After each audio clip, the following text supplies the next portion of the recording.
Your boys are back. Welcome to In Rotation Podcast. Your boys are back.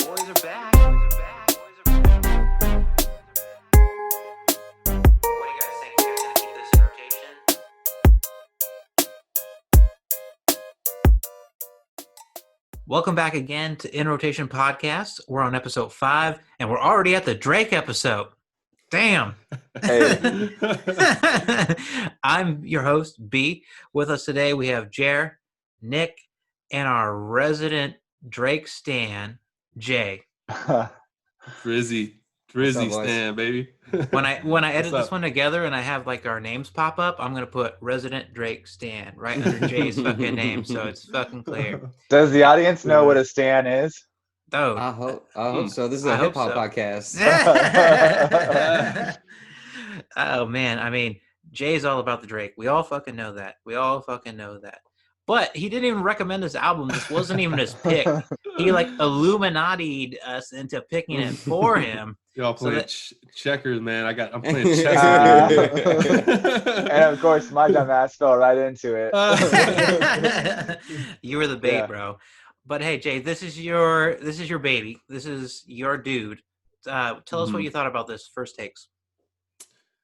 First takes, man. Obviously, I did like it a lot. But when I compare it to Drake's track record and his kind of library and his song album history, it is not up to the level of a lot of his past albums. But I think there's a reason for it. The way he released it, maybe for some context, and I only know this through following him on Instagram. He announced it's kind of like a collection of songs that he had been some released on SoundCloud, some weren't. It's almost like a mixtape in the classic sense. These days, mixtapes, albums, EPs, they all it's kind of blended together, and you don't really know how to classify things. A lot of that is because of the streaming services, but he did make that statement when he announced that it was dropping. That it was kind of a collection of songs. So for that reason, I don't think it's as in my head. I don't view it like as something that's a full project that he kind of like an official album. I do kind of look at it more as like a mixtape, and maybe that's part of the reason why I like for you guys to think that I was playing some strategy, but it was really because it wasn't one that I wanted to put on the platter yet. You know what I mean? Because it's almost like I'm not doing him justice, but I ended up really liking it anyways, though. And just another note that when he announced this release, he said there's a 6th studio album coming on the way. I think this year, summer or something like that. But with all that said, I found myself really liking this one. And I'm sure we'll get into some standout songs. But just in general, a big fan, big stan. What do you guys think? The fact that it's a tape is in the album name, right? So it is, but this I don't think we ever said what the name of the album was. Right. Yeah, you're right. Dark Lane Demo Tapes is the name of the project. But to kind of separate it, there's so much gray area of like, what is an album? What is a mixtape? Drake's, I think, specifically came out and said that this project is a bunch of unreleased tracks that didn't make other albums. From what I've read, a lot of it came out of the Scorpion recording sessions. So when you look at, what mixtape Drake is something that I prefer personally, but this wasn't even necessarily, from what I understand, a cohesive project, other than maybe in the sense he was thinking about other albums when he recorded this. So I think you almost have to take that grain of salt with it too, when you're kind of considering like, how does it stack up against everything else he's done? Because this wasn't necessarily something he sat down to release. It's more something that he kind of just, these are songs that I think people would like. Let me put them all out together. So for me, that kind of lightens the mood of it in the sense of when I'm going to review it.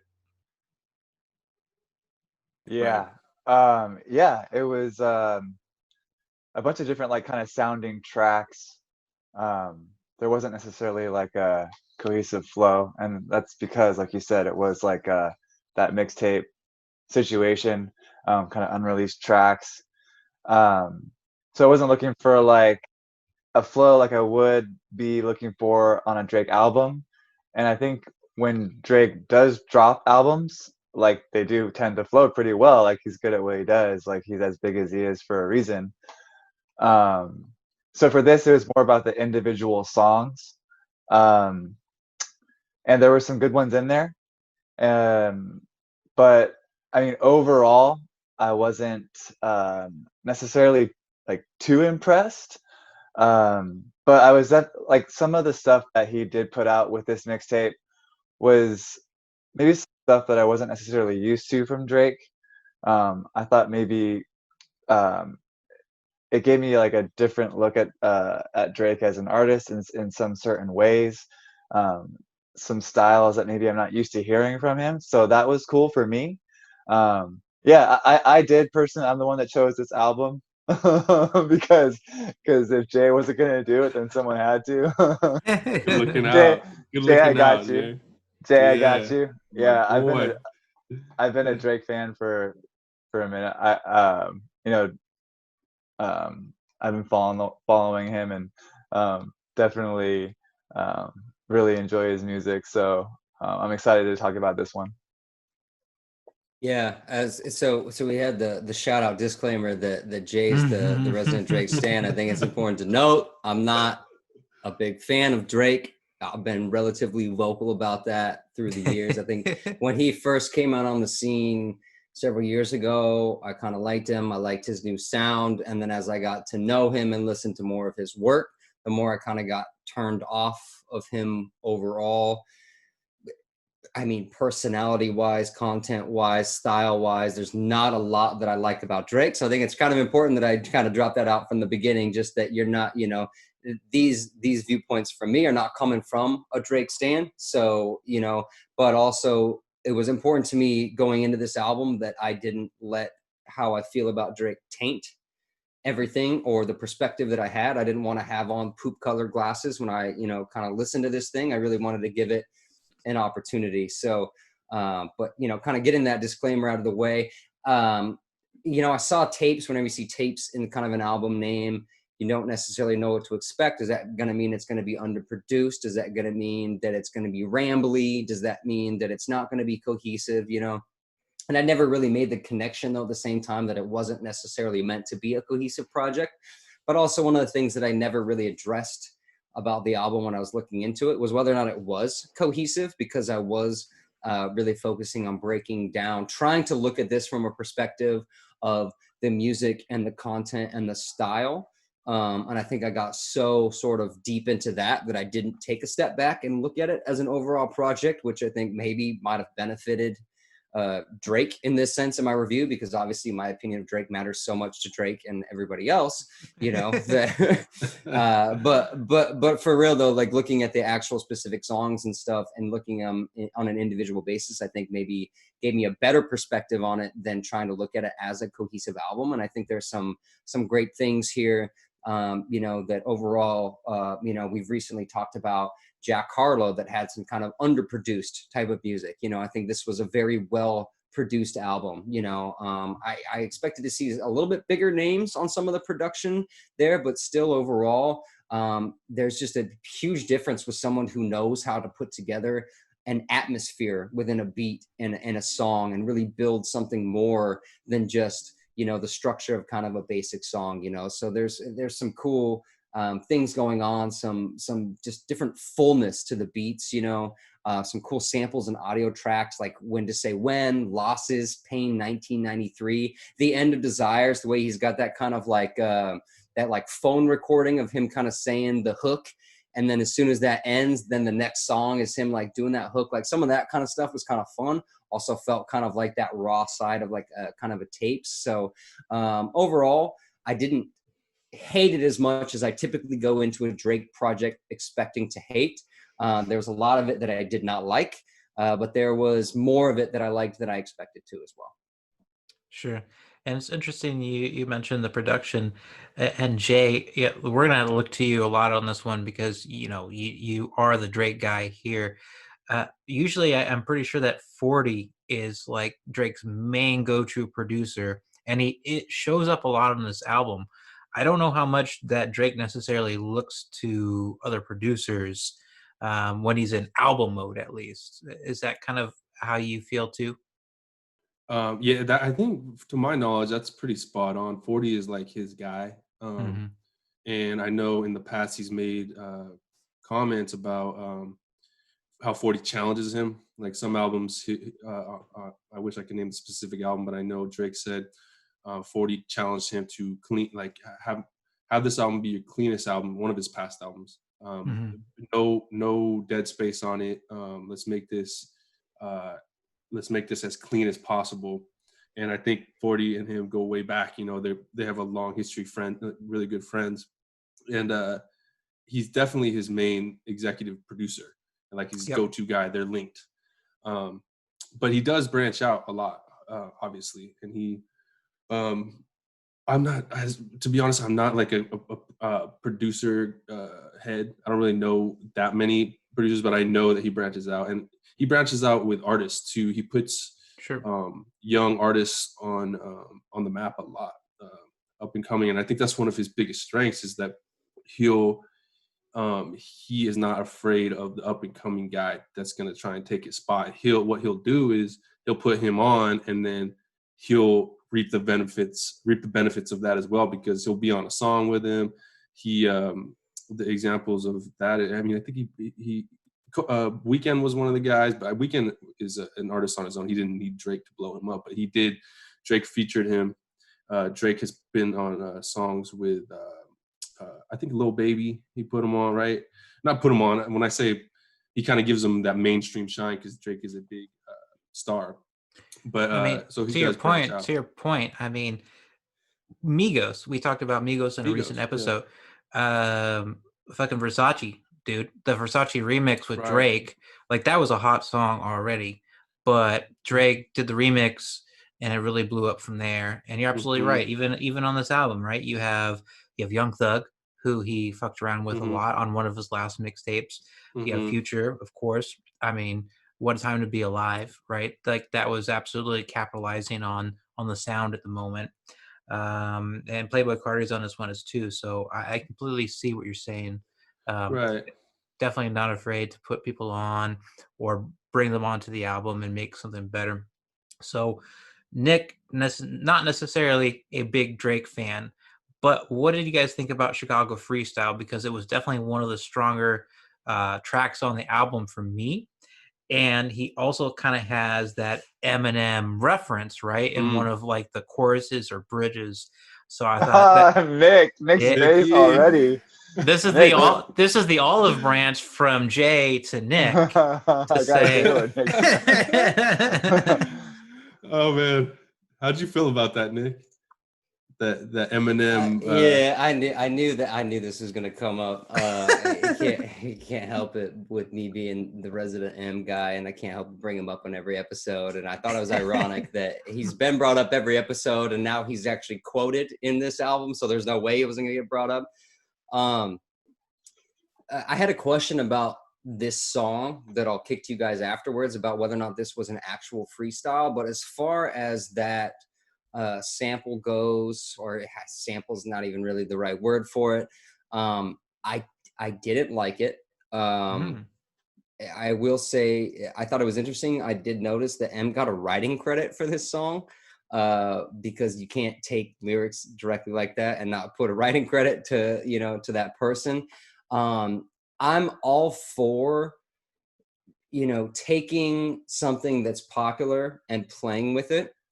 But that's not really what he did here. He basically took it word for word and ran the whole thing back. And then at the end, all he did was censor it to make it like a PG version of it, where he said like, I'm on that runway, ho, instead of like dropping. I noticed he was kind of like intentionally clean. Like he even said like F at one point instead of dropping the F word. He said F, like not on the same song, but a different part of the album. Like he kind of went out of his way to be clean. And I thought it was a weird way of saying on that runway, ho, instead of like, he didn't say ho either. That's the thing, is he, on that runway, one way or something. So he took the entire thing word for word, which is kind of defeats the purpose of borrowing something like that. And then all they did was clean it up and censor it. And so it felt a little out of context. And then I just didn't like what he did with it because I just didn't see the point. And like, to me, like, if you're going to make a shout out to one of like the most popular songs by an artist, like, you got to do something cooler with it than just like borrow it word for word and then clean it up as though like, oh, this was good the way it was, but I think it'd be better if I made it PG instead of R-rated. So I don't know. It was as soon as it started, the first time I heard it, I was like, okay, what's he going to do with this? Like, I recognize this. I like that it's recognizable. And then he just did nothing with it. And I was pretty turned off by it. So you know me, like, Jay's the resident Drake stan. Nick's like the resident M guy, and I'm like the resident like lover of wholesome content. So, like, so like when Drake censors this, you know, this classic like Eminem like chorus, you know, I kind of like it. I kind of like it's just like a different spin on like you know, on something that's familiar. So anytime that kind of formula comes into play, like, I'm a fan. Like, who is? I guess maybe he didn't do it justice, right? I mean, the bars like were kind of like slow, and I don't know. I don't want to say. I hate saying lazy, but I mean, the bars on the song seem kind of like, I mean, you know. But who did you guys? Who was that? Was that Giveon at the beginning? Is that Yeah. okay? I dug that. I mean, yeah, I thought that was a kind of sick tight. little hook or whatever it was. But Uh-huh. that brings me to my question about the freestyle, right? Because like on the one hand, the lyrics weren't as like, I went through and looked and like, and Drake's got he's got some deeper lyrics, some stuff where he's got enough references and things like that, where like even when you're reading them, you know, you wonder what he's like talking about, which I think is good to a certain degree, right? You want that kind of like that poetry and that storytelling that if you're not really involved and like, you know, in his life and his history and stuff like that, you don't know his references and what he's talking about. I thought that was cool. And this was a song where he pulled back from that a little bit, which made me think that it was a little bit of a freestyle. But in that same vein, if you're doing a freestyle, then why the hell are you using like a quarter of the song to rip off one of the most famous lyrics? Like, that's the only thing you could think of at the time that you were doing freestyle bars, or like, so that's why I want to ask you guys, like, is this a freestyle? Because I can give him a little pass on the quality of the lyrics compared to the rest of the album, but then he gets less of a pass than on the kind of sniping of the M lyrics. So, And it's definitely an interesting question because, you know, when you hear freestyle, a lot of people think, is it just completely off the dome, right? Like, did you just get in the booth and you heard the beat and you let it go? And I don't. There's some people, I think, some rappers that can probably do that. I don't know if it's everybody, you know. So when I think freestyle, it's like you came in with a kind of rough idea of what you wanted to do, right? And you kind of went for it. And so maybe that's where the whole M verse came in, right? Maybe he knew, like, all right, maybe I'm going to try and flip a little M in the middle of this. And I think that's okay too. And, you know, to take a very classic song like that and to fit it into something like this, which is completely different and not make it sound really corny and contrived. Like, I thought that he did a good enough job there where it wasn't completely out of place. You kind of like, and for Nick, I know someone like you hear it right away and you know it. But for me, I kind of had to sit down and be like, yo, that's really familiar. Where's it from? And then when I found out, I was like, oh shit, that's kind of cool, you know? It took me a hot second to remember where it was from. I was like, I know this song. Like, Mhm. I definitely know this song. Like, what? And then I was like, oh yeah, no shit, Superman. But dude, like, Jay, you gonna let Nick say that he ripped Eminem off like that? Someone's just Like, stirring the fucking what? pot. Why you gotta say it like that though, Nick? I mean, come on, this is music. Like, people do that. Like, that's a thing. And you know what? Nick said sample, and I thought that was really, you know, it's not a sample, right? Because he's like rapping it, but in a way, it's kind of like a sample. You know, like he took those literal lyrics and he put this in a song in a different way. So we'll go to Jay now, so you can yell at Nick. Go ahead. No, well, I'm not mad at Nick for saying that because I think Drake is very, like I said, I think I said in the Jack Harlow podcast that Jack Harlow is very self-aware. similar to Drake, because I think Drake is very self-aware. And I think he knows that people are going to give him shit after he quotes. And what he did, he ripped, you could say that, he ripped the line almost word for word and then cleaned it up. He made it a little softer. But he knows that and he does it anyway. And for me, I liked it. And I think it's up to a personal like taste if you're going to accept it. And me, I accepted it because when I hear that, I'm going in like, okay, this guy knows exactly what he's doing. And this is an artist that I love that's making this current song, paying homage to an artist who I love from a different, who ran an entire different generation, was one of the top rappers in the game, obviously. So it's like, I love seeing those worlds collide. So I'm like, once he said that, and that's probably my favorite Eminem song too. Once he started saying, I immediately knew, I'm like, oh dude, this is dope. It's just like a little kid kind of watching like two superheroes. But I can totally see how someone who's a purist kind of say, you know, what's the point of this? What's your thoughts behind doing this, and why would you rip this off and make it softer? For me, I'm like, I just think it's really cool, to be honest. I think it's really dope that this guy who has the power and the money to be able to do this, do it like just cause on this mixtape that he made.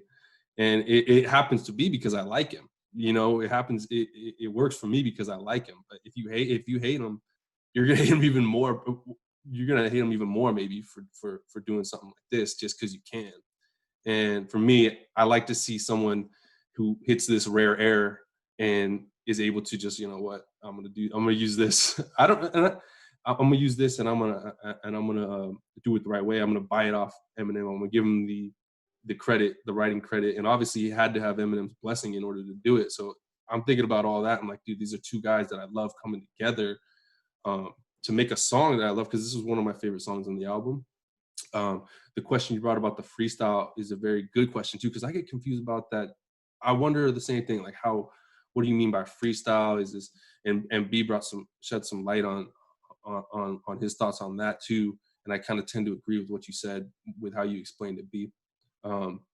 So the Eminem is a almost a divisive thing that he did, and he's, you know what, fuck it, I'm gonna do it, because he probably is like, fuck, Eminem's one of the dopest guys, the dopest rappers to ever do it, and somehow it fits perfectly in the song, because sometimes you can do it and it sticks out like a sore thumb. Mm-hmm. I thought it vibed. I thought it meshed with the vibe nicely, and it had my ears perking up too, because I'm like, Drake, all right, let's do this, because I was already feeling from the intro, the artist is named Giveon mm-hmm. or something. He set it off right, so mm-hmm. I like the whole thing.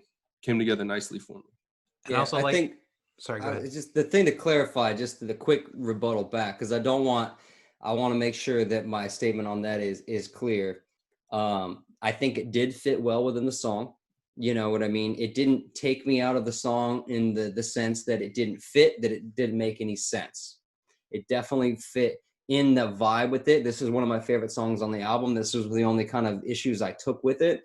And one thing I also don't think is that he was trying to get away with, you know, whatever I said, ripping off, biting off M or anything like that. You're not going to take one of the most famous lines from one of the most famous songs of our generation and everyone's going to be like, damn, those are dope lyrics. Like, you come up with those? Like, everybody knows that's what it's from. It fit well with the song. My biggest issue with it was not doing anything different with it outside of cleaning it up. Because I love the concept of, because I do feel like it is that like he had to have M as a writing credit. He had to have that permission. You know what I mean? So like, he knew what he was doing. He's not trying to get away with something, you know, or anything like that. But when I see someone take a line like that and have that be kind of an homage to somebody who came before them, I'm all for that. But I like to see it be spiced up and twisted in a way that, like, the vibe and the melody fit the song. It absolutely was a perfect kind of placement for it. But I would have loved to have seen throughout it a couple more words changed, not just cleaning up the curse words at the end, but taking it to what the message of your song is, which, you know, also Chicago freestyle. I think it was Detroit freestyle. Maybe would have made a little bit more sense too, to have like a M kind of line in there, because you know, I don't know what M has to do with Chicago, but like to maybe then take it and tweak that to make it Chicago related, or to make it related to Drake's life or something, to fit it to what you're doing, and then still of course be self-aware enough that like, yes, I know I borrowed this, you know what I mean? Again, I don't think he was trying to get away with it. It fit with the song, but he didn't do enough with it for it to otherwise just be taking a really iconic line and saying, well, this would fit in the middle of this other song. And a quick touch on the freestyle thing, I think to B's point, a lot of hip hop artists do have literally almost like a library in their brain of freestyle stuff. You know what I mean? And that what you're looking to do is once you get on a beat, you pull out that series of lines and stuff. You know what I mean? Some people do it straight off the dome. You know, what was it? Eminem being one of them. Eminem. Yes, Eminem, one of them. They're right in the the middle of content. Watsky did, what was it, like 29 hours of freestyle? And now, granted, I tuned in about 27 hours in, and it was like garbage by the end of it. He had no content. But, you know, but then you get the other guys where they do a freestyle song, and it sounds like a song because they've written 30 lines in their head that aren't connected, and they figure out the ones that rhyme, and they've memorized those lines. So I think this is probably more likely that it's like, I've got a lot of content that's not dedicated to a song, but maybe you're still pulling it out without having it all written down in order. And that does technically make it a freestyle. It's not going to win you a freestyle battle, you know, but you can still call it a freestyle. So, and that's kind of where I see this coming in, you know, like that's why he pulled out the M bars, you know. And the other point is, right, like how much of Drake's fan base crosses over with Eminem's fan base, at least now, like right now, you know what I mean? Like the younger generation, maybe a lot of people didn't know that was an Eminem verse. So kind of important to call out there. And so while we're talking about sampling, I think a good kind of transition here. I don't know if you guys have noted When to Say When. That was one of the songs I think that came out at the same time as Chicago Freestyle. But that one has that Jay-Z sample of Song Cry, that like the girl singing in the background, that really kind of made the song. Like that was like a direct sample. And one of the things we just reviewed, right, was the Migos song Need It, right? Where that like the sample in the background, it wasn't a vocal sample, but it was that direct sample, you know? And when I heard this track, like I couldn't pick it out. I know I heard it. And I had to go back and like look at Genius to say, oh, of course, that's fucking Jay-Z's Song Cry. And it's such a direct homage, you know, and maybe that's kind of what Drake was going for here on some of these songs, you know, with the Eminem reference, the Jay-Z sample. And what's beautiful about hip hop, right? Like I love the sampling. I love how you can take a song or a lyric or something and just... Nick. Gosh. Thank you, V.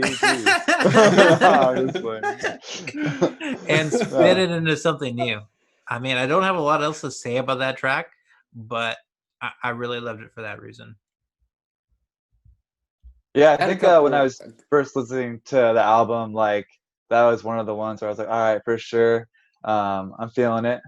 I didn't notice that about Jay-Z at all. I think the song, it's a good song. It also has like one of like the cringiest lyrics on the album for me, and that's "I got your girl on the second floor begging me to put it in." And Nick, not just because of the whole like, oh shit, dude, Drake's gonna steal my girl, but like, but like begging me to put it in, I just like, cringy. So I'm just here to point out all the negative shit. Someone's got to do it, and I thought it was Nick, but I guess it's you, Jared. Yeah, no, man. I told you, I came in trying to have a positive perspective on this. So like, I hated that line, but I chose, with all the other things I have to say, to not bring that up. But yeah, that was one of the lines that I wasn't a fan of with this either. But When to Say When was one of the songs that I did like. I liked the sample. I didn't know that it was a Jay-Z sample, but it was one I kind of started a note for myself on samples and audio clips that I liked on this album. And that was the first one that I started the list because of this song, because I liked that sample. And I thought this was kind of an interesting one that set, well, you know, again, with me, I mentioned earlier, I didn't realize this was necessarily not meant to be a cohesive project. So I was started kind of looking for themes, taking notes for themes, and, you know, kind of some of the stuff that was going on was this kind of perspective a little bit on his come up. Um, he's bragging the way like Drake does a lot of what hip hop artists do these days, where they brag about how much money they've made and stuff like that. They talk shit on people that haven't made as much money as them. Okay, you made one hit, can you do it twice? You know, kind of stuff like that. And so there was kind of this concept of like talking about the come up and how successful he's been, you know, and saying like, when will I, you know, I've made this much money. Will I stop, you know, will I quit making hip hop once I made $500 million or whatever, you know, this kind of concept of like, I've got this trajectory, but when will enough be enough?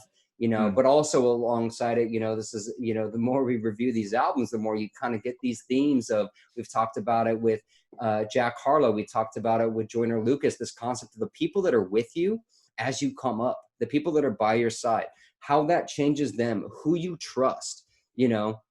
And one of the things he kind of like talks shit on other people about is the people that you choose as allies. Managers, yeah, this became your manager after you blew up.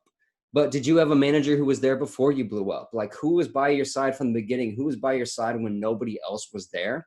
And I think that's kind of an interesting sort of set of themes that I was looking for more and more of, you know, through this album. This was obviously early on in the album. This is what, a second, third song. I was looking for more of that kind of concept of like, okay, I can ignore the kind of bragging about coming up, but I want to hear these kind of things about like, yes, I recognize that self-awareness that Jay was talking about is like, I know I've made a lot of money and I'm giving money to people, but how are people reacting to the money that I'm giving them? How are these people going to respond when I hook them up, when I give them a percentage, is one of his, you know, his lyrics in there too. So this kind of concept of like who's there with me and where I've come from, and kind of ignoring the braggadocio part of it made me able to enjoy it a little bit more. I didn't see as much of those themes throughout the album because it turns out maybe it wasn't necessarily meant to be that cohesive of a project, but there were some other themes too, you know, of heartbreak and, you know, mistrust and love lost and things like that, that I thought were kind of interesting too. So there were some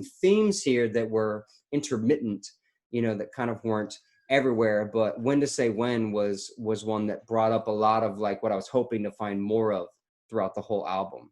Yeah, Drake does that really well. Like introspective Drake, like that's the best Drake. Like, Yeah. like he's always been really good at that.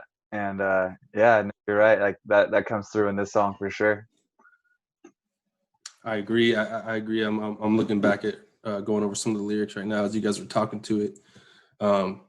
But one thing that for me with Drake is that his braggadocious side, his flex side, it doesn't bother me because I believe everything he says is pretty true. And maybe when he's coming up, and maybe it's distasteful to say it at the stage you're at, or and when he was coming up earlier, he was maybe saying the same things when it wasn't necessarily true yet. But now I think when he says it, those don't, when he's boasting or bragging, that doesn't take me out of the song. This particular song that we're talking about, he did, like you guys were saying, he was kind of a little more introspective on some of this, and I think that is one of the reasons why I'm a stan, is because I'm never like upset with him, or I'm never like, oh, this fucking guy, you know what I mean? Like, which some artists I am, if you know, why are you talking about money and bitches and all this shit when like you're still in the come up.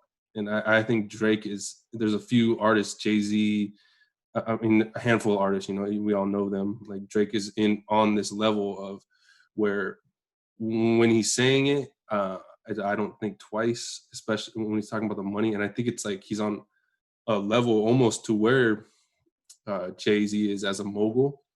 So it's like an interesting perspective that's very rare that we just happen to be getting on a song. But then you also see that he has the same issues, like human issues. So it makes it complex for me. One of the reasons why this song, it wasn't one of my top tracks, but when you guys were speaking to it, and I'm reading over the lyrics, it's growing on me now. I think he does a lot of things well, and I think he has a good balancing act that he plays. It's definitely interesting, like hearing from a guy who's at the level that Drake is at, you know, as far as his commercial success, talk about being self-conscious and having doubts about things, and you know, questioning people's loyalty and stuff like that. It's just an interesting perspective, just based on where he's at, And so, Jay, to have those insecurities. You say this isn't one of your top tracks, so we've talked about a few. Is there anything that we haven't mentioned so far that's been in your top? Because I'd love to talk about that. Yeah, my favorite was Landed. I think it was like the 8th track on the album. It's called Landed, and it might be. This is my favorite style of Drake, is where he's kind of a vibing, dude, almost Jack Harlow vibe. I only say that because we just reviewed Jack Harlow on another podcast. But this was one that almost, it's hard to describe why I like it. It's just a good, it hits me, and it automatically pulls me in. And the hook, if I gotta land, I'm gonna stick it.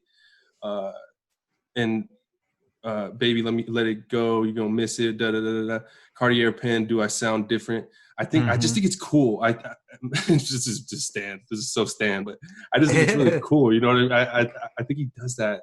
He has an ability to connect, and kind of be just so confident, and then just deliver the goods with his vibe, and almost super smart, and where it's like, okay, it probably took you time to write it, but the way you're saying it, it's like it's so breezy, and it's so cool. It's such a good vibe that I like, and it gets me, even though it's kind of a low key vibe, it gets me hyped, like pumped up. And maybe that's just specific to me. Maybe I'm weird, but that was definitely my number one track on that album. Did you guys even notice that song, or how do you guys feel about that song? I thought it was a hard track, bro. I got nothing on that song. I got nothing on that song. I was just flipping through my notes. Like, I don't have it as a song I didn't like. I don't have it as a song I did like. I have nothing written down about that song. Dude, this is like the one time that Nick's unprepared for a song. I know. I'm like scrolling through. I'm like, I don't know. I got nothing to say. Dude, I'm gonna be like pointing out this timestamp to all my friends. They're like, dude, this guy has no idea what he's talking about. Really, when really on like every other track, I'm just like, yeah, that's cool. No, but dude, this was a good track for sure. Yeah. I was super excited about this track. It was upbeat, and Drake delivered the lyrics confidently, and you know, along with introspective Drake, like some of the last tracks that we were talking about, I love confident Drake. You know, he delivers lyrics on an upbeat song. And like Jay, I think it just clicks, man. This is definitely just like a really good song. Really hyped about it. I agree. And kind of one of my thoughts when I went into this album, like knowing it's not necessarily a mixtape, but it kind of is in a sense, you know, like my favorite Drake projects were the mixtapes, you know, like What a Time to Be Alive, the one that he did just before that. Let me kind of pull it up right now because it's important. If you're reading this, it's too late. Like those are my favorite Drake projects because I should have just looked at your fucking wall because he's just fucking rapping, man. Like, I know Drake has a lot of range and he can kind of do whatever he wants. But sometimes, and even Scorpion for me, right? There was like that R&B side and that other side. Like, I just want Drake to fucking go, dude. And I want that confidence. And that's what this song was for me. And, you know, there's some clever, wrote this with a Cartier pen. Does it sound different? Like, that's such a unique flex. Like you're talking about the fucking pen that you bought that's like, you got this fucking rich ass pen. Does it sound different? Of course it doesn't. But that's just like such a hard ass flex. It's just like, dude, yeah, hit me with all of that. So that's pretty much all I have to say about the track. But I'm glad you brought it up because it definitely resonated. That line is so hard, dude, and it's clever. The one other thing that I like about the song is all my favorite artists, even in different genres, singers. It's a soul thing. I think it's maybe not like soul in the classic sense of soul, like how you hear that in singers and uh, like like Smokey Rock or Motown singers or whatever. But I think like some of the ways times when he delivers lines, where he kind of like he goes from the verse, I've been pop whipping wrists on another rhythm, and he says rhythm so weird where it's like someone's channeling through him, and it's I like love coming that through. You know line. what I mean? And then the whole verse is structured in that same flow on another Hmm. rhythm. I'm like, dude, what? Where'd that come from? It had to have been a real feeling that he felt, and they captured it. I'm like, dude, dope. Yeah, that's where I love Drake, and there's a lot of it on that album that you just referred to. That's my favorite Drake album. If you're reading This Is Too Late, there's a Hell lot yeah, of that man. same thing where um, if maybe these lyrics were in the wrong hands, it might not come out as authentic or something. But I think he does it well, and this is probably why that's the main reason why I fuck with Drake like this. Yeah, I I think think it's. Oh, go ahead, Nick. I just want to say real quick. I think it's safe to say that he stuck the landing with this song. Jay, you feel me? I feel, Go oh, ahead, Nick. dude, there's some I sort feel of that dad dad joke joke. there that I missed. Yeah, I don't know. Yeah. It's kind of weird though. I think it's important for me to jump in here because somehow this song fell off my radar from going through this whole album because one of the things I don't like about Drake, I don't like his slow jams. I found it no different on this album. I think Time Flies was kind of a bit of a surprise for me as a bit of a slower jam that I did actually enjoy. And I think that's because there was a little bit more of a flowish vibe on it. He has a little bit too much of these like this rhythmic singing, like where he is maybe trying to channel some like Jay, you made some points earlier about like Motown or like some Mm, bluesy stuff that like, but that's not his lane. Like I think everybody knows that outside of autotune, Drake's got a pretty terrible voice, but he does this thing where he does these sing-songy kind of things to make these sort of melodies and stuff like that. And when he does it in a slower kind of tempo, I don't like it. I haven't liked it for years, and I didn't like when he tried it on most the Chris Brown song. Like I was not a big fan of that song at all. Like to me, it's boring and it falls flat.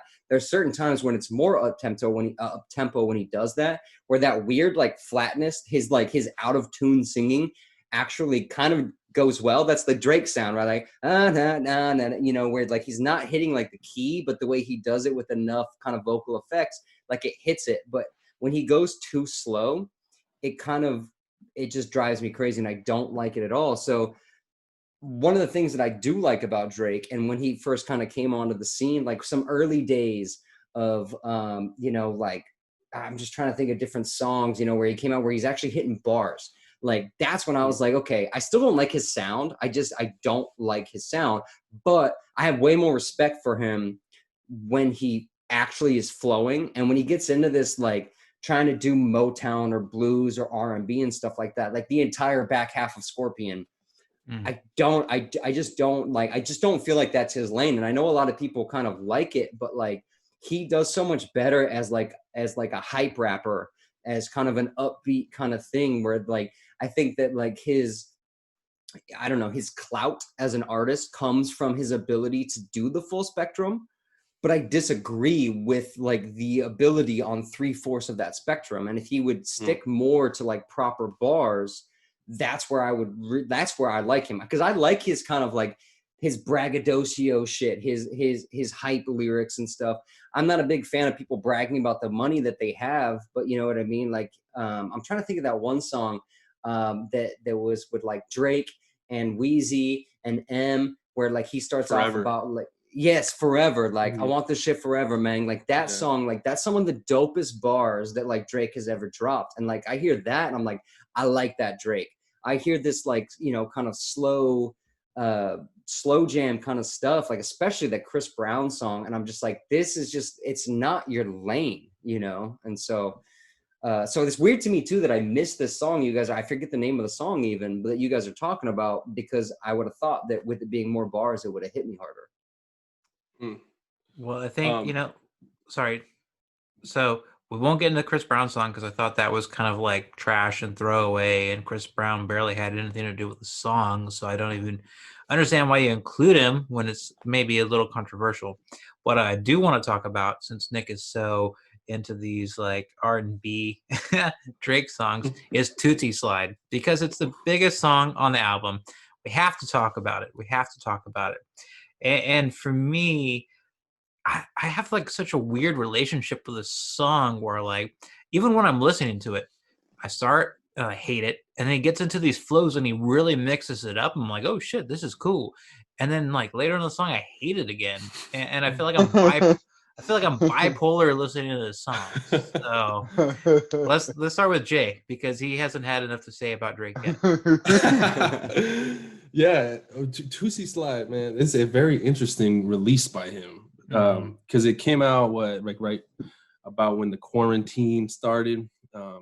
I think, unless I'm mistaken. Yeah, I think you're right. Yeah, and the video, so that had an effect on my relationship with that song specifically because he in the video he's got a mask on, and I think it's because it's kind of like I took it as he's referencing, everyone wearing masks and the virus going around, and then he's just dancing through his whole house, his big ass mansion house, and then he gets out by his pool. All these fireworks go out, like assuming that he has the power to just fucking put on a fireworks show in his backyard. But so that really influenced my thoughts on the song because I don't. That's one of the weaker ones for me now. I've come to terms with that because it is the same as you, B. I went back and forth on it, and you're saying like when you're actually listening to the song, you go back and forth. And when I first heard, I thought it was cool content for me to especially while we're all inside. And I'm like, okay, this is dope. And then as time went on, and then he added it to this project. I kept skipping over it. I didn't. Maybe it's because I listened to it early before it came out. That's what my initial thought was, but then I kind of just came to the realization that I just don't really like that song. And it's weird because it's like you just made you made a dance song like so blatantly, and the dance is like it's kind of low key, like it's not really like a dope dance, and it's not like you know what I mean? It's like not like I don't know. Sometimes dances are like naturally like someone will make a video to your song on TikTok or something, but he made a song specifically. I'm gonna teach you how to do this dance.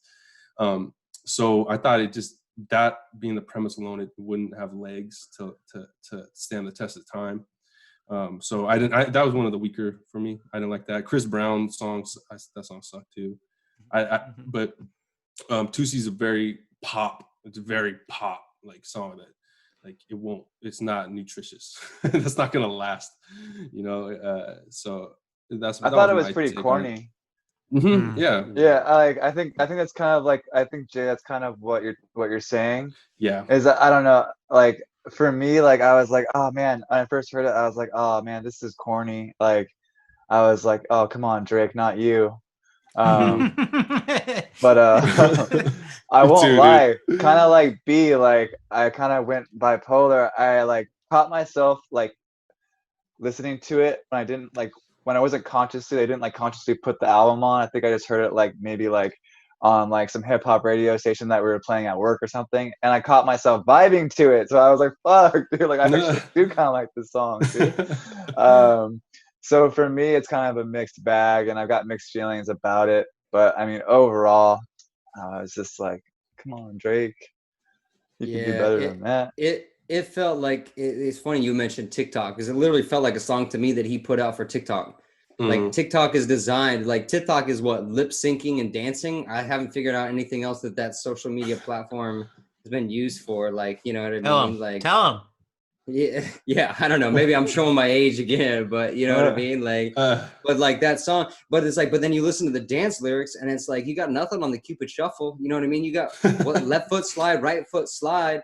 And like, that's it. Like, is that all we're doing? Like sliding back and forth? Like, that's not a dance song. You know what I mean? So it's like, it was kind of weird to me that he put out what was so intentionally a mainstream radio dance track that he wanted to be played at clubs.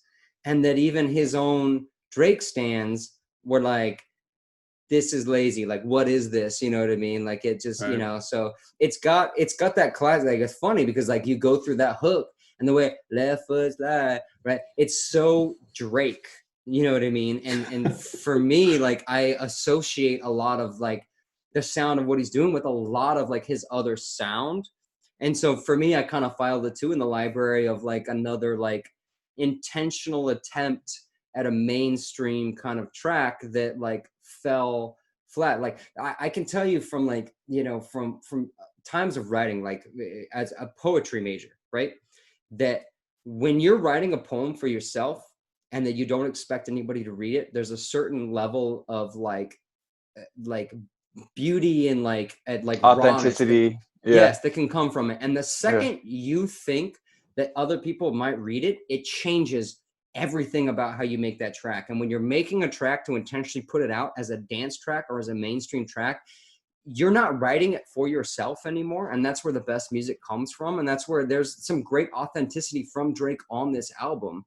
And it feels like the second you try and write it like that, you can sense it in an artist, you know? Well, we know it's no fucking Soldier Boy Tell 'em, so it'll never climb the ladder in terms of dance tracks. Okay, well, one song I want to talk about before we get into In Rotation or whatever you guys want to talk about next, it is Pain 1993.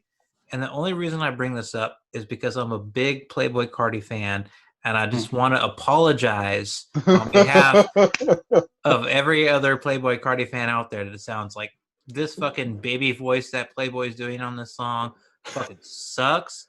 And I promise you his music's not all like that. Thank you, V. You owe us that apology. That's So next- news to me, man. Yeah. I've never heard Playboi Carti before. That's when the his first time, so album thank you. drops, hopefully later this year, I hope I can convince you guys to listen to it. It doesn't sound like this, okay? I fucking hope it doesn't, okay? And that's all I want to say about the track. And you guys can talk about whatever the hell you want to talk about next. I think that if we're going to talk about features real quick, Future is a feature we got to talk about. That's better, yes. Yeah, I thought this was kind of an interesting. This was a reminder to me that Future has changed up his style over the last couple of years. I like this more up tempo, higher octave. I mean, everybody knows that Future like just modulates and like tweaks his voice like so much that it's not what his voice is. But to now do it to this kind of higher octave, higher tempo voice, I like it more. This more up key kind of Future. I know B, you're a big fan of the old Future where you can't understand a word he's saying, and like at any given moment, like he's on the verge of possibly passing out at the microphone. But I like this a little bit more where like you can actually hear the talent and the skill of Future versus like, you know, I mean, you can give credit to the fact that he was making a sound. And he did have a cool way of taking what he was doing with the auto tune and what he was doing with his voice and that mumble rap of making a sound, even though he was really, who knows if he was saying words. Here he's actually saying words and he's still making a sound. So I really like that kind of evolution that's come from Future. And I thought this was a great way to kind of highlight it. He didn't have a lot of spotlight on this song, but I thought his verse was a great way to highlight, you know, kind of where he's come from. My bad. Is Future on this album twice? Yeah, there's Desires, and then there's. I think are you talking about the? You're talking about D4L, I think, right now, right, Nick? No, I actually was not. I was talking about Desires, actually. Oh shit! Okay. I like D4L. D4L was one of my other favorite songs. You know, D4L, War, Time Flies, Chicago Freestyle. Those are my favorites there. But D4L and Desires didn't even make my list of favorite songs because I didn't like Drake's part on it. But I like the Future highlight there. I thought it was a good shout out to Future's skill and where he's come from. What I'll say about Future, you know, obviously he has the style that he's known for, but I think some of my favorite Future songs are when he is either rapping or just kind of getting like melodramatic and kind of singing, where you can understand what he's saying. You know, like Coding Crazy, like he still has that kind of like tone or effects on his voice or whatever. But, you know, obviously he can do this all day, right? Like he can make a trap song out about everything, and he has. but he's fucking talented. You know, there's a reason why he, just like Drake, has a spot in the game. And for them to come together on What a Time to Be Alive just kind of showcased that, right? It was like Drake's from this one hand and fucking Future's from this other hand, and they come together and they make maybe not the best album ever, but there were some incredible standouts where they just, you know, they threw it together in a week or whatever. So completely understand what you're saying. Which future track is the one where it has that like crazy sound effect where it sounds almost like a phone ringing? Um, but I think it's meant to be like gunshots, like um, but it's like kind of like higher pitched, like, and it's Mm. just like very, it almost sounds like a whistle almost, like, um, On yeah, you this guys didn't album? catch that? Yeah, it's on this album. It's on one of the future songs. I just don't Oh, remember which one. it's got to be D4L because that's the most Okay. like upbeat Yeah, one. yeah. Oh, okay, yeah, it's Right, definitely right. one. It's definitely the upbeat one for sure. Yep. And, Yeah, that song goes hard. and basically, Young Thug only has some fucking ad libs, which I thought was a little disappointing Mm. because Future Young Thug is a good mix, and I'm sure putting Drake on top of that would have been amazing. It's a great track. That was my only It's hype. disappointment. Yeah, for sure. Right. War, dude. I want to talk about War because Yeah. that's like kind of what I was Yeah. talking about, like with Drake showing us almost like a different style. Um, Nick, how would you like describe that style? It's almost like the UK. Like, I don't know. It was just different, Mhm. right? I don't know. Yeah, yeah. No, War was one of my favorites on this album because you get to see more of that proper rapping from Drake, you know what I mean? Like where you really get to see him go in on some bars and he's not messing around with that weird, like trying to create a sound and trying to like be a genre that he's not. Like he's actually properly rapping, and you know, and it's a great way to end the project too. I thought that Mhm. was, you know, granted maybe these aren't cohesive, they're not meant to go together, but it was a smart play to put it at the end because I thought it ended it on a high note, you know. And I think you're right, there is a certain style to the flow that's not the classic Drake that you're used to. I think he does have a kind of template when he's spitting bars that you might be kind of used to, you know. So yeah, maybe UK style is kind of an interesting way to put it, you know. And you know, one thing before we go in, as the resident not Drake stan, I just kind of want to point out a little bit about Drake's kind of rhyming style a little bit. You know, I think it's something to talk about if we're going to talk about how his best songs are when he actually does bars, and talk about the way that he actually does those bars. And, you know, one of the things that's specific about his style is that he focuses on the last phrases of a bar, the last couple syllables of a bar. And that's how he gets his rhyming in, which is technically like what a rhyme is, right? But by doing it that way, it gives him this freedom to say whatever he wants from the beginning of the line to the end of the line, as long as the last couple words of the line rhyme. And to a certain degree, that gives him the ability to kind of show like his skill of rhyming at the end of those lines. And I think that on this album or this project together, he's shown a lot of growth as a storyteller. I think he did he makes a lot of references and things like that, but I think he's grown a little bit as a storyteller compared to some of his other more mainstream kind of things. But at the same time, there's a certain issue I take with only rhyming the last couple of words and then taking all of the space in between the beginning of the line and the end of the line to say whatever you want. Because what happens sometimes is that the end of the line becomes kind of awkwardly worded or awkwardly phrased in order to make it rhyme, where versus the natural kind of storyteller where it's like you almost couldn't even tell that they're trying to rhyme. What they're saying just happens to rhyme. So I know that this is probably not going to get taken that well by this group, and maybe I kick it straight to Leezy with that concept, but one of those things where he's good at what he does, but I feel like that concept of only rhyming the last couple of words allows more flexibility in storytelling, but less like sort of skill overall, if I can dangerously say that. Well, now we have to throw it to Jay. Yeah, well, I mean, I disagree. I mean, I don't think he's doing anything different than I think all rappers do that. and I maybe, with an exception of a few, I don't know. I don't really understand the difference of that between any other rappers. I know Eminem gets really complex in the beginning of the line. I know Kendrick does too, but I've seen Drake do it, and just a few other things. I don't think this is the first time he's been a storyteller. I think every single album and mixtape he's put out, he's been a great storyteller. And maybe he does lean into the entail rhyme to become the storyteller. But I think my personal opinion is I think the story is one of the most important things about a song. So I think there's no knock because of that. I don't knock him, and I understand if you do, because that it's valid. It's a valid critique. And just to touch back on another thing, I disagree with the singing not being his lane. He might not be the greatest singer, but I think his track record is just with even some of his pop songs. He does pop songs better than with a little more authenticity than some like full singers that don't rap, that don't go both ways.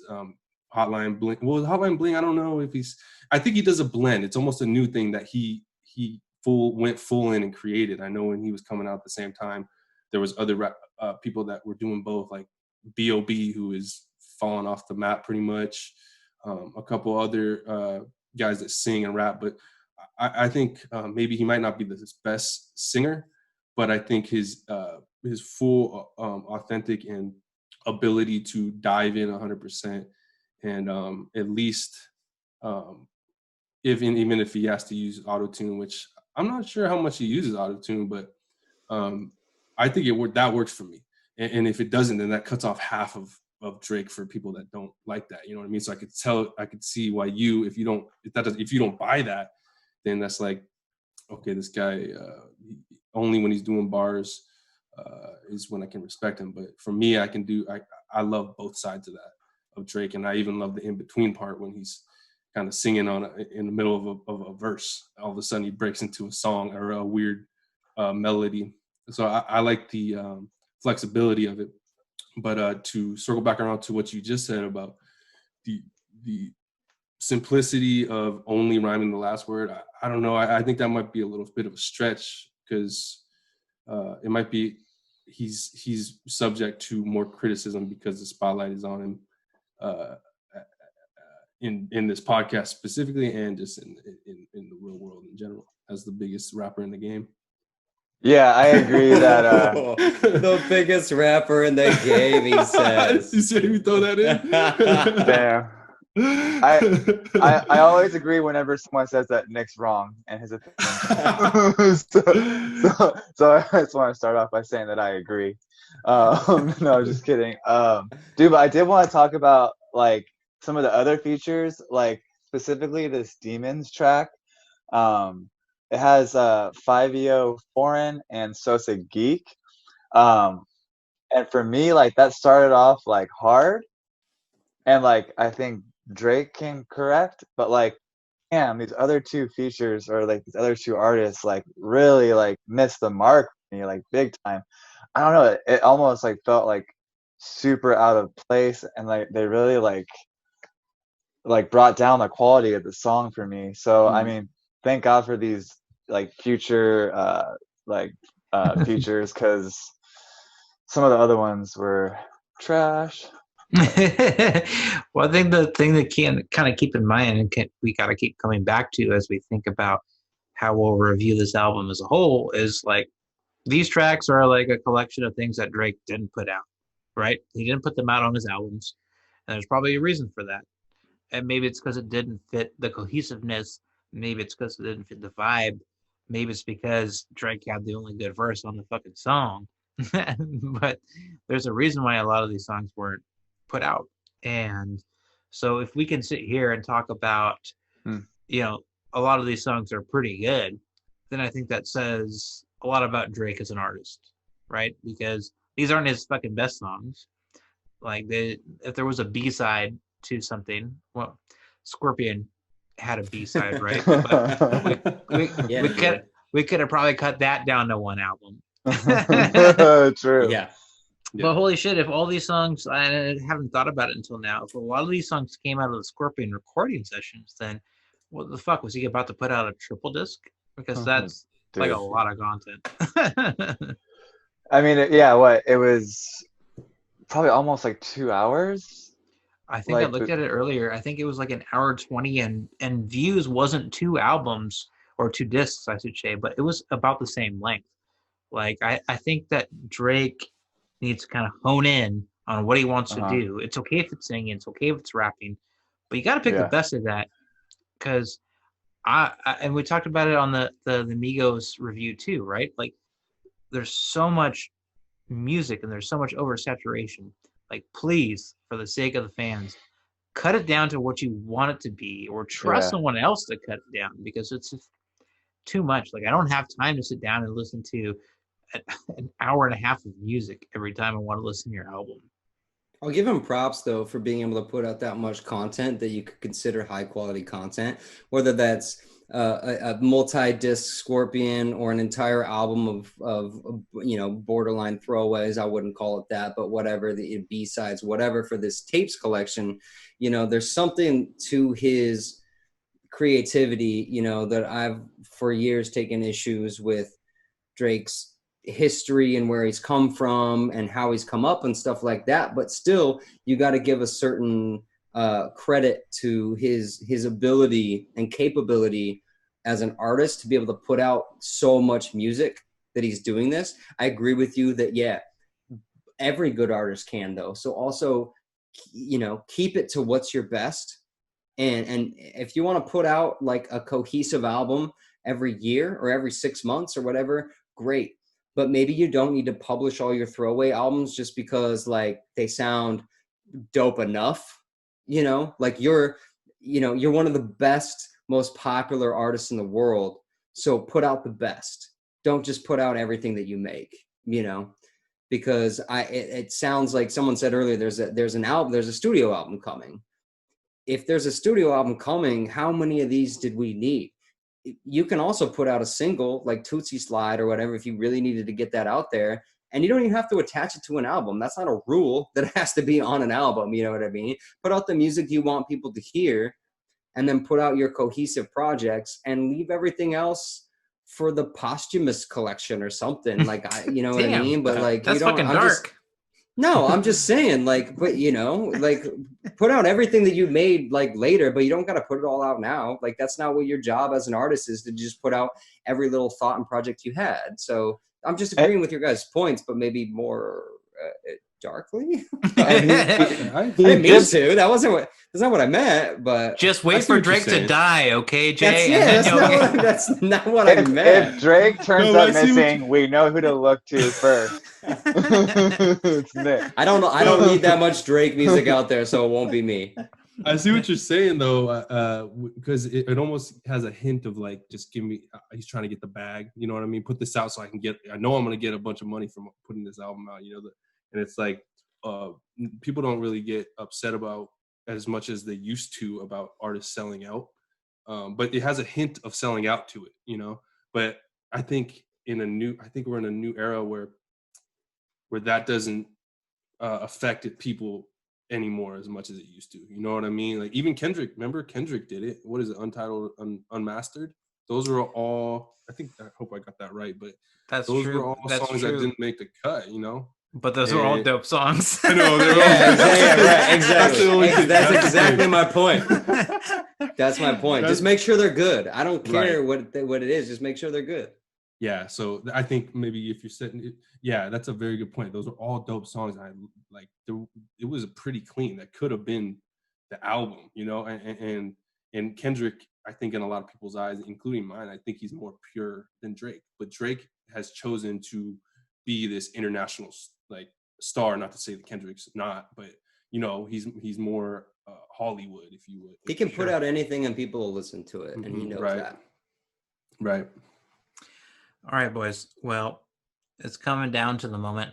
We have to decide we're keeping this in rotation or not. Well, Emma J, because we already know the answer.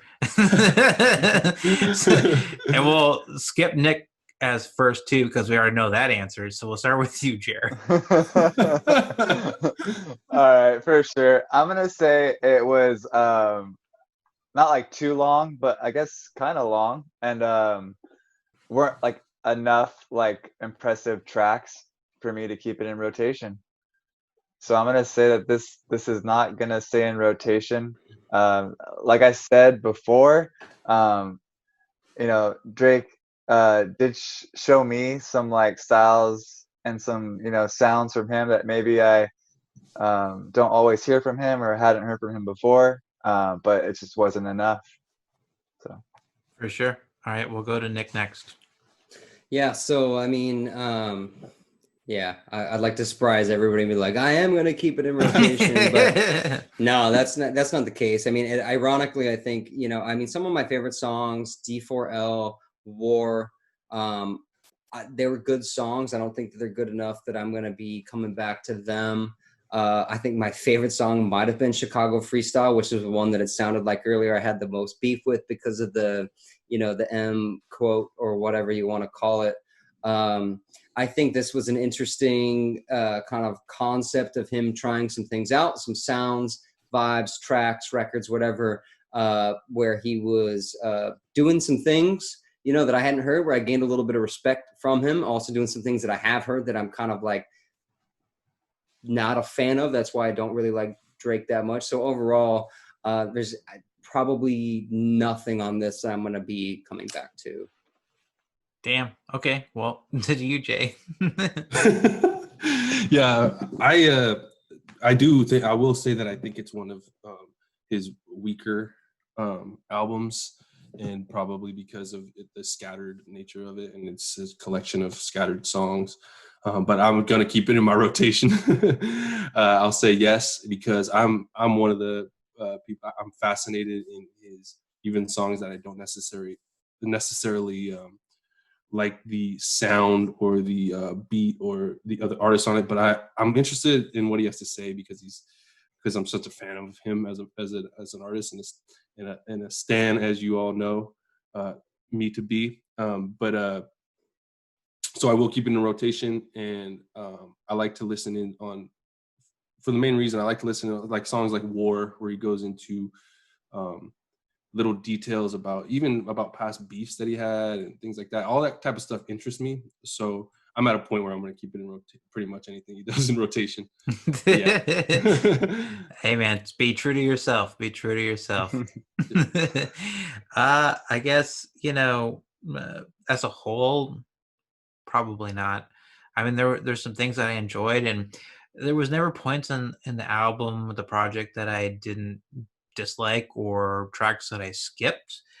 I probably liked it more than Scorpion as a whole, just because, and Views too. I don't think I've ever come back to Views. There's tracks from Scorpion that I really do enjoy, and I have on a playlist to this day, which goes to the point that Drake can go hard, and he definitely can. I mean, he really is this artist that transcends a lot of things. So there's a lot to like. If I were a big Drake fan, I would love to put out whatever, dude. Like, I'll listen to it. Like, if I was really that big of a fan. And there's other artists where I would love that they did that. Young Thug is one where he has so many tracks that have never been published anywhere, that I would love it, even if everyone hated it, to be put out so I could listen to it. So I can respect that and what he's trying to do for his fans. But for me, probably not as a whole.